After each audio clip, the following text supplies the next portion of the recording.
মধ্যপ্রাচ্যের চলমান অস্থিরতা হঠাৎই নতুন মোড় নিয়েছে। আমেরিকা, ইসরায়েল এবং লেবাননের মধ্যে সই হয়েছে একটি ত্রিপক্ষীয় ফ্রেমওয়ার্ক চুক্তি। বিশ্লেষকদের সন্দেহ, এই চুক্তি যতটা না শান্তি ফেরানোর জন্য, তার চেয়ে ইরান ও হিজবুল্লাহকে কোণঠাসা করাই মূল উদ্দেশ্য।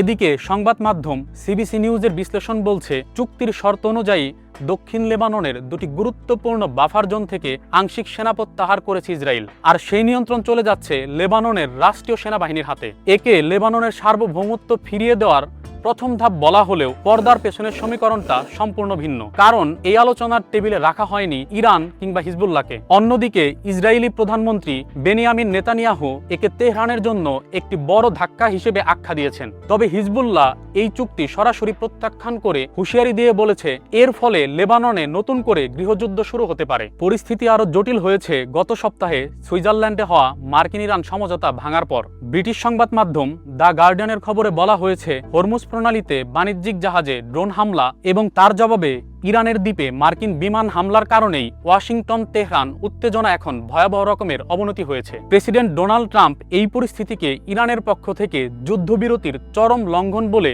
অভিহিত করেছেন। একদিকে লেবানন চুক্তিকে শান্তির পথ বলা হচ্ছে, অন্যদিকে হরমুজ প্রণালীতে নতুন করে যুদ্ধের দামামা বাজছে। আমেরিকা, ইসরায়েল এবং ইরানের এই ত্রিমুখী লড়াই শেষ পর্যন্ত মধ্যপ্রাচ্যকে কোনো মহাবিপর্যয়ের দিকে নিয়ে যাচ্ছে কিনা, সেটাই এখন দেখার বিষয়।